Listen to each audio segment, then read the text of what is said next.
자, 반갑습니다, 여러분. 네, 오늘의 미술 수업 시작을 해보도록 하겠습니다. 자, 그 전에 우리 항상 보고 넘어가는 거 있죠. 이 저작물에 대한 저작권은 선생님한테 있으니까 함부로 공유하거나 유포를 해서는 안 되겠다라는 거 다시 한번 명심해 주시면서 수업을 시작해 보도록 하겠습니다. 자, 여러분, 선생님이 여러분들에게 궁금한 것이 있어요. 무엇이 궁금하냐 하면요. 바로 여러분 혹시 아침밥이나 점심밥 챙겨 먹었나요? 어때요? 질문이 너무 단순해서 좀 식상했나요? 근데 진짜 궁금해요, 여러분들. 아침밥이나 점심밥 잘 챙겨 먹었나요? 여러분들은 지금 굉장히 성장기, 폭풍 성장을 할 시기이기 때문에 굉장히 많이, 그리고 자주 잘 챙겨 먹어야 됩니다, 여러분.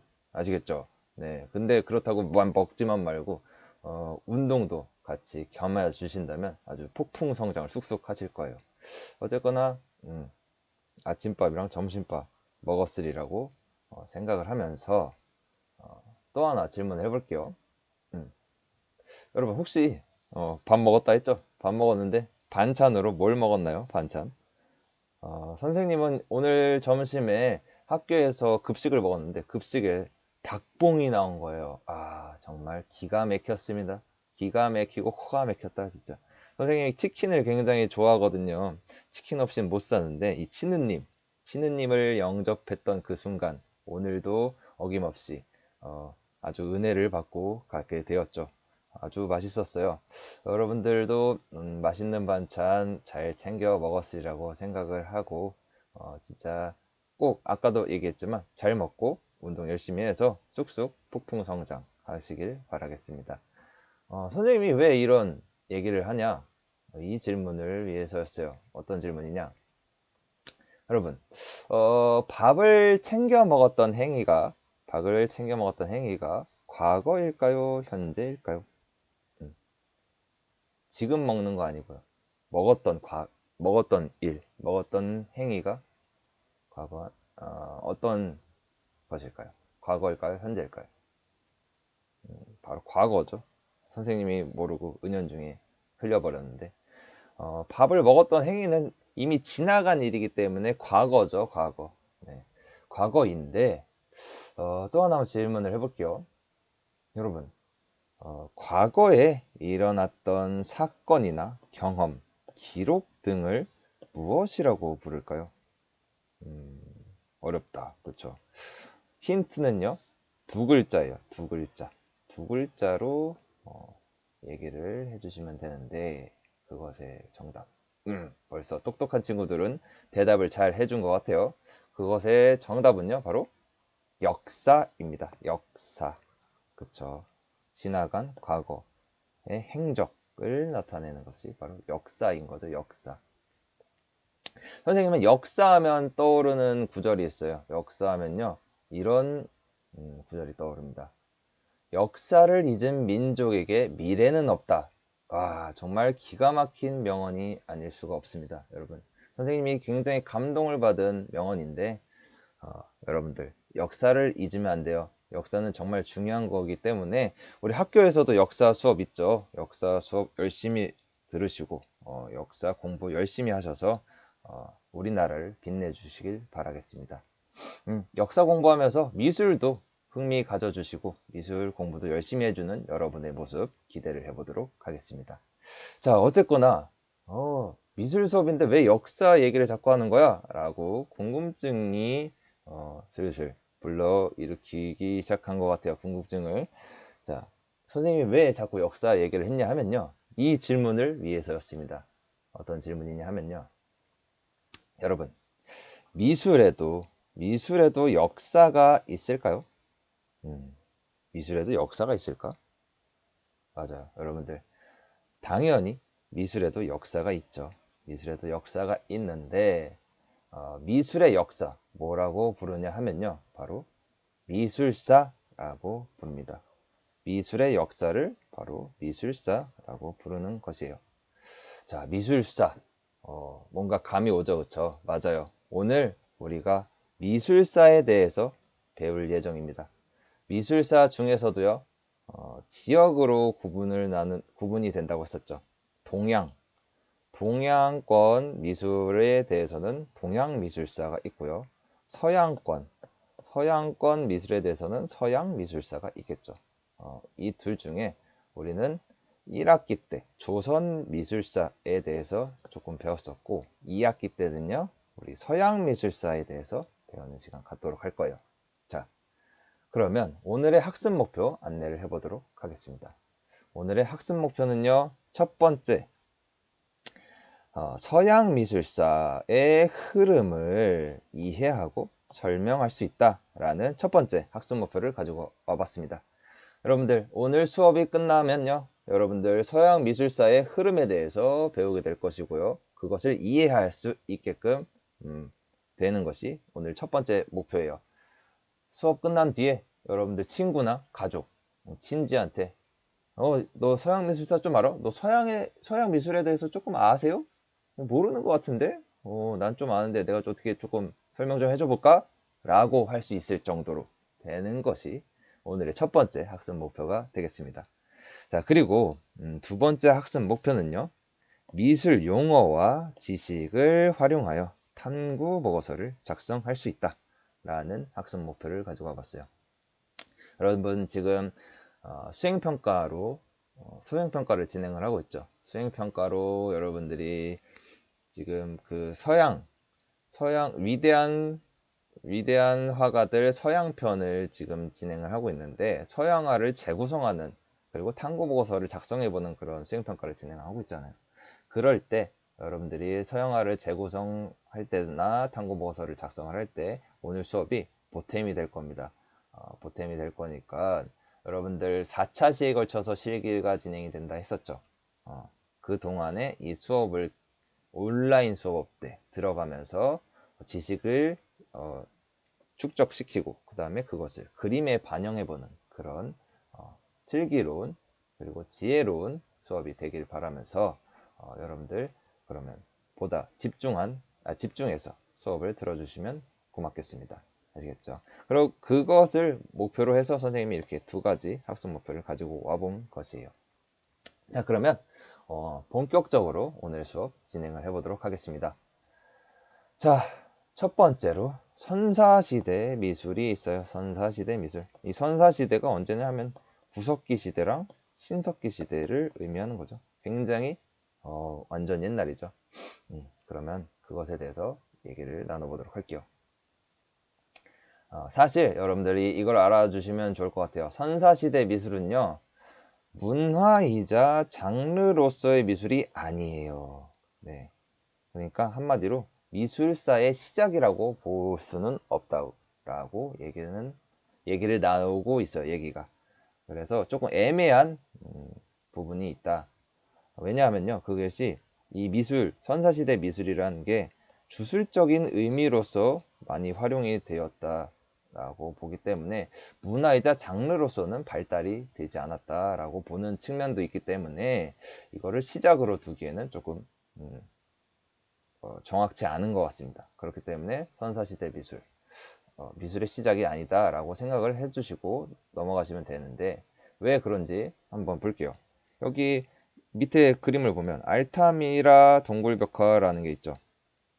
그러니까 알타미라라는 동굴에 벽이 있을 거 아니에요. 그 벽에다가 그림을 그린 거예요. 선사시대 사람들이 벽에다가 그림을 그린 거예요. 이렇게 들소를 그려 넣거나, 그리고 라스코 동굴 벽화도 마찬가지로 동굴 벽에다가 그림을 그린 건데, 여기 보이시죠? 동물들 이렇게 싹 그려 놓은 거. 이런 것이 무슨 의미를 갖고 있었냐 하면요, 바로 사냥의 성공을 기원한다는 그런 주술적인 의미를 갖고 있었고요. 그리고 빌렌도르프의 비너스라는 작품이 있어요. 이런 작품은 지금 여성을 이렇게 조각을 한 건데, 어떤 의미를 갖고 있냐면요, 풍요와 다산이라는 의미를 갖고 있습니다. 이렇게 주술적인 의미를 갖고 있었던 것이 선사시대 미술이었다라고만 알고 넘어가시면 될 것 같아요. 그러면 본격적으로 그럼 미술사가 언제 시작이 되는 것인지 알아보도록 할게요. 바로 미술사의 시작은요, 이집트 미술에서부터 비롯된다 라고 생각을 해주시면 좋을 것 같아요. 미술사의 시작은 이집트 미술에서부터다 라고 생각을 해주시면 되는데, 왜 그런지 지금부터 본격적으로 알아보도록 할게요. 일단 여러분들, 이집트 하면 떠오르는 것이 무엇인가요? 여러분들 마음속으로 하나씩 딱딱 떠올랐을 거예요. 그렇죠? 선생님은 이 질문을 선생님한테 한다고 하면, 누군가가 선생님한테 이 질문을 하면요, 이렇게 답변을 할 것 같아요. 이집트 하면 피라미드 아니겠습니까, 여러분? 선생님은 피라미드가 먼저 떠올라요. 피라미드. 그러면 여러분들 다들 피라미드가 뭔지 알고 있죠? 옆에 보이는 것처럼 피라미드 이렇게 생긴 거잖아요. 그렇죠? 사막 한가운데 피라미드가 있는 건데, 여러분들 혹시 피라미드의 용도가 무엇일까요? 다들 피라미드가 뭔지는 아는데 피라미드의 용도가 뭔지까지는 잘 모르겠죠. 선생님이 피라미드의 용도 무엇인지 알려줘 보도록 할게요. 일단 피라미드라는 것은요, 이집트, 고대 이집트의 왕이었던 파라오, 그러니까 왕을 파라오라고 불렀었거든요. 이집트에서는. 그 파라오의 무덤이에요. 그게 피라미드입니다. 그리고 그 피라미드의 용도는요, 인간의 형상을 한 신인 파라오가, 그러니까 파라오를요 신이라고 생각을 했어요. 파라오가 신인데 인간의 형상을 하고 있었다라고 생각을 했었거든요. 그런 신인 파라오가 죽었으니 그의 영혼이 다시 탄생한 신의 세계로 돌아가기 위해 건축된 건물을 바로 피라미드라고 불렀던 것입니다. 그러니까 파라오가 죽었으니까 영혼이 있을 거냐? 그 영혼이 원래 신의 세상으로 돌아가야 되는데 그걸 위해서 만든 제단 같은 거죠. 쉽게 생각을 해보면 피라미드는 그런 용도를 갖고 있었던 거예요. 근데 여러분들 생각을 해볼게요. 왕이자 신이었던 파라오가 하늘나라로 갔어. 하늘나라로 돌아갔는데 지상세계에서 파라오를 시중들었던 시녀들이 있을 거 아니에요. 근데 하늘나라 갔는데 시녀들이 없네? 그러면 그 일은 누가 해? 굳은 일들 누가 해? 시녀들이 필요하겠죠. 그렇기 때문에 파라오의 시중을 들었던 시녀들이 필요해서 시녀들 함께 순장을 했었습니다. 이 순장이라는 건요, 살아있는 사람을 그대로 묻어버리는 거예요. 왕과 함께. 와, 굉장히 무섭지 않습니까, 여러분? 이런 풍습이 있었던 것이고, 이게 피라미드의 용도였습니다. 자, 근데요, 우리나라에서도 삼국시대까지 순장이 있었어요. 순장이 있었는데, 신라 지증왕이라는 분이 502년에 순장 금지령을 발표를 했습니다. 여기 보이시죠? 다음 생에도 주인님을 모셔야 하나 봐 이러면서 벌벌 떠면서 시종이 이렇게 묻혀지게 되는데, 그 순장을 지증왕이라는 분이, 아주 훌륭한 분이시죠. 지증왕이라는 분이 금지를 했습니다. 우리나라는 그렇게 진행이 됐었고, 중국으로 넘어가면요, 중국의 진나라라는 역사가 있었어요. 중국 고대. 그때 진나라의 황제인 진시 황제가 있습니다. 진시 황제의 무덤을 진시황릉이라고 부르는데, 이 진시황릉이 규모가 어마어마하게 커요. 이렇게 엄청 넓습니다. 이 위에 사진 보이시죠? 이렇게 엄청 넓은데 거기에 800여 개의 토용이 함께 묻혀 있었다고 해요. 이 토용이라는 게 무엇이냐면요, 원래 순장을 할 때는요, 사람을 넣는다고 했었죠. 산 사람을 묻어버리는데, 사람 대신에 무덤 속에 함께 묻었던 흙으로 만든 허수아비를 바로 토용이라고 합니다. 지금 아래 보이시죠? 이게 흙으로 만든 인형이에요. 인형, 한마디로. 흙으로 만든 허수아비를 함께 묻었다. 그러니까 사람 대신에 진시황제는 토용을 넣은 것이죠. 이런 중국의 역사도 있었고요. 그러면 다시 이집트로 넘어와서, 이집트의 장례 풍습이요, 굉장히 잔인하고 사치스럽다고 생각이 되었던 거예요. 순장하고 막 금으로 도배하고 금은보화 막 어마어마하게 넣어놓고, 이게 너무 사치스럽고 너무 극악무도하잖아요. 그렇기 때문에 그때 미술이 구원자로 등장을 하게 됩니다. 미술. 그래서 이집트 미술이 중요하게 여겨지게 된 거예요. 그래서 미술이 장르로서 자리 잡고 문화로서 자리를 잡기 시작한 거죠. 자, 밑에 한번 작품들을 볼게요. 지금 이게 이집트 벽화예요. 피라미드 안에 그려져 있는 벽화인데 새사냥이라는 작품이에요. 이런 식으로 그림으로 사람을 순장하지 않고 그림으로 대체를 하거나 아니면 이렇게 조각품으로 대체를 하거나 아니면 벽에다가 부조로 새겨 넣었어요. 부조라는 것은요, 벽에 도드라지게 튀어나오도록 조각을 하는 거예요. 그걸 부조라고 하거든요. 여러분들 부조랑 환조 배웠었죠? 저번 학기에. 그겁니다. 아시겠죠? 이런 식으로 이집트 미술이 진행이 되게 된 거죠. 그러면 여러분들 아까 봤던 해질의 초상이라는 작품이 있었잖아요. 이 부조 작품. 이것을 한번 집중적으로 봐보도록 할게요. 여러분들 이 해질의 초상 딱 봤을 때 앞모습일 것 같아요? 옆모습일 것 같아요? 딱 보자마자 그래요. 맞아요. 여러분들 딱 보자마자 앞모습이요, 뒷모습, 옆모습이요 막 이렇게 대답을 해줬는데 자, 그러면 이집트 미술의 특징을 알아보기 위해서 이것을 샅샅이 파헤쳐 보도록 하겠습니다. 잘 따라와 주세요. 일단 머리를 한번 볼게요. 이 머리는요, 측면이라는 것은 옆에서 바라보는 거예요. 측면, 옆모습을 측면이라고 해요. 머리는 측면에서 바라본 모습으로 이렇게 새겨져 있죠. 옆에서 옆모습이죠. 그리고 눈은요, 여기 보이는 작은 눈, 이 눈이 정면을 보고 있는 모습이에요. 여러분들 머리를 옆으로 돌리면 눈이 자연스럽게 옆으로 보여지는 것처럼 되겠죠. 근데 여기 이집트 미술에서는 눈을 정면을 보고 있는 모습으로 그렸어요. 이게 뭔 뜻이냐면요, 이걸 확대해 보면 원래 같은 경우에 옆모습을 바라본다면 눈이 이렇게 눈이 그려지거나 새겨져야 하는데 이렇게 속눈썹 이렇게 나오고요. 이런 식으로 표현이 됐어야만 하는데 이렇게 하지 않고 이집트 미술에서는요, 옆을 바라봤음에도 불구하고 정면을 향하도록 이렇게 표현을 했다는 것입니다. 이렇게 새기거나 그림을 그렸어요. 눈을요. 이것을 왜 그렇게 한 거냐? 일단은 왜 그렇게 한 것보다도 일단 어깨 가슴 먼저 살펴보도록 할게요. 어깨 가슴은 또 어떻게 생겼나요? 딱 어깨랑 가슴 이 부분 정면을 바라보고 있죠. 정면에서 본 모습으로 또 그려 넣었어요. 새겨 넣고요. 그리고 두 다리를 볼게요. 두 다리는 또 엄지발가락이 보이도록, 지금 여기 엄지발가락 보이죠? 둘 다 엄지발가락이 보이도록 안쪽에서 본 모습, 즉 측면을 표현을 했어요. 여기 다리가, 그렇죠?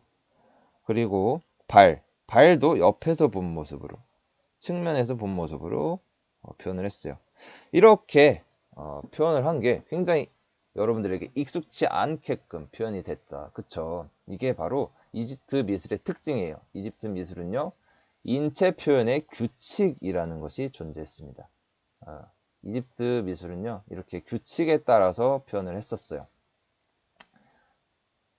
이집트 미술은 보이는 것을 그리지 않고 내가 알고 있는 것을 그리는 것을 추구했습니다. 즉, 왜 이런 식으로 추구를 했냐 하면 이렇게 표현하는 것이요, 상대에 대한 본질적인 파악이 가능한 것이라고 생각을 했기 때문에 이렇게 표현을 했던 것입니다. 왜 그랬냐?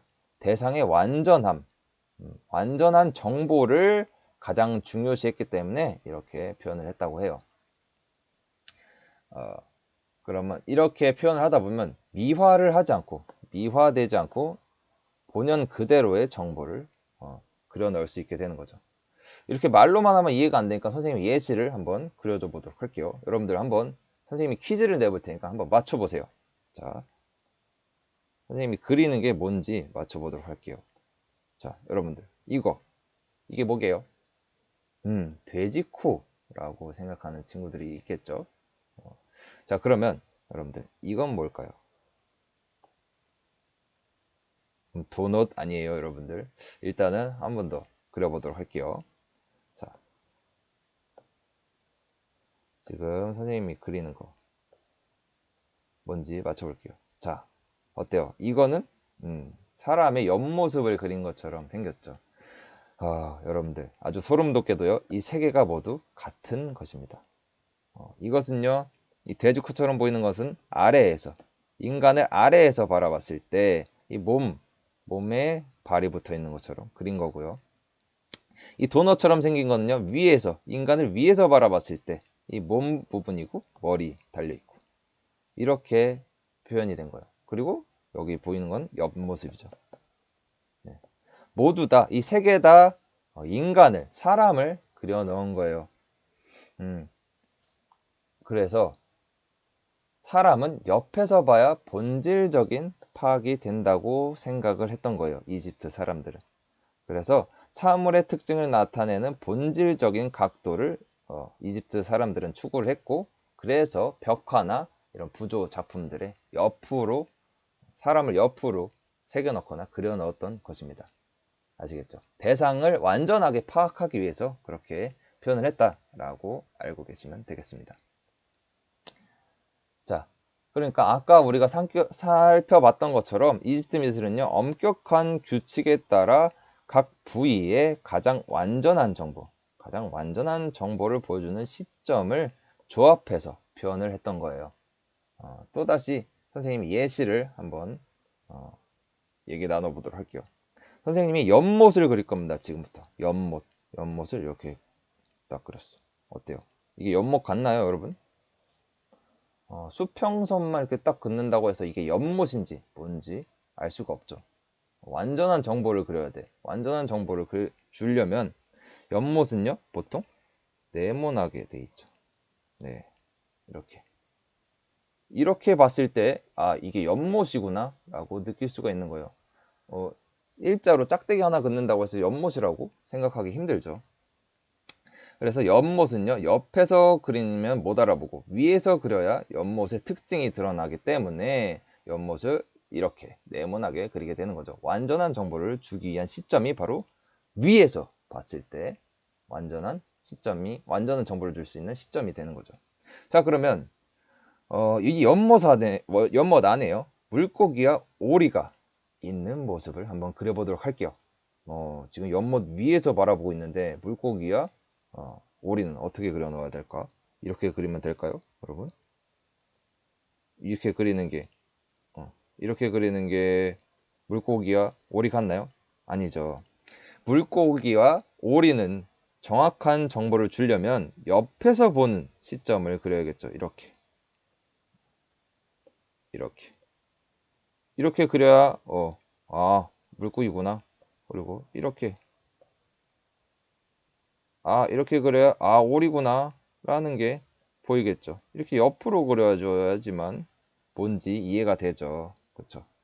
그 위에서 보는 것보다 옆에서 보는 시점으로 그려 넣어줘야 완전한 정보를 줄 수 있겠죠.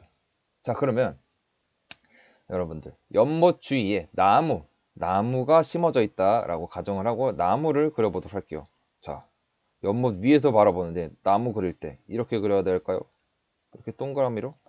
위에서 본다면 이렇게 동그라미로 그리는 게 맞겠죠. 하지만 이 동그라미가 과연 나무로 인식이 될까요? 그렇지 않죠. 나무로 인식이 되려고 한다면 이렇게 옆에서 본 모습으로 그려줘야겠죠. 이게 나무예요 라고 옆에서 본 모습, 나무입니다.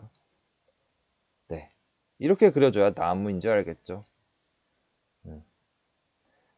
그러니까 즉 이집트 미술은요, 최적화된 각도로 사물을 표현하는 것을 추구했던 것입니다. 자, 이렇게 그렸던 그림, 진짜 이집트 작품 중에 하나가 있는데 그것이 무엇이냐면 바로 네바문의 정원이라는 작품이에요. 어때요? 지금 여기 연못 있고 연못 안에 물고기랑 오리들 그려져 있고 나무들 주위 그려져 있죠. 이런 식으로 가장 완전한 정보를 줄 수 있는 시점으로 사물을 표현을 하는 것을 추구를 했습니다. 이게 이집트 미술의 규칙이었던 것이에요. 그러니까 이집트 미술은요, 영원성을 추구를 했습니다. 영원성이란 무엇이냐? 영원불멸 사상으로서 파라오가 죽더라도 신의 세계로 간다. 그래서 영생해라 라는 것을 추구를 했고요. 그림을 그려 넣으면서 이것을 추구했고, 이집트 미술들 보면요, 다 평평하죠. 평면적으로 그렸어요. 입체적인 게 없죠. 평면적으로 다 표현을 했고, 완전성을 추구한다. 이것은 아까 계속 얘기했던 것처럼 대상에 완전한 정보를 주기 위해서 표현을 했다. 완전성을 추구를 했다라는 것이고요. 규칙을 딱 정해놓고 모든 것은 다 규칙에 따라서 그림을 그려 넣어야 된다라는 것을 추구했던 게 바로 이집트 미술의 특징이 되겠습니다. 자, 그럼 이집트 미술을 문장으로 한번 정리를 해볼게요. 이집트 미술은 미술가가 주어진 한순간에 무엇을 볼 수 있었느냐에 근거를 둔 것이 아니라 어떤 사람이나 장면에 대해 그가 알고 있던 것에 바탕을 두고 있다. 그들은 인간의 형태 속에 그들이 중요하다고 생각한 모든 것을 그려넣게 만든 규칙에 따랐을 뿐이다. 이집트 미술의 가장 큰 특징이 되겠습니다. 자, 여러분들 이제부터 무엇을 해줘야 하냐면요. 각 학급 위대한 클래스 소식에 설문 참여하시면 되겠습니다. 이 설문에 참여를 해주셔야 여러분들 출결로 인정이 되니까 꼭 잊지 말고 설문에 참여해 주시길 바라겠습니다. 자, 오늘 선생님이 준비한 수업은 여기까지고요. 여러분들 수업 듣느냐 고생 많으셨고 다들 마무리까지 화이팅 하시길 바라겠습니다. 그러면 다음 시간에 만날게요. 안녕. 수고 많았어요.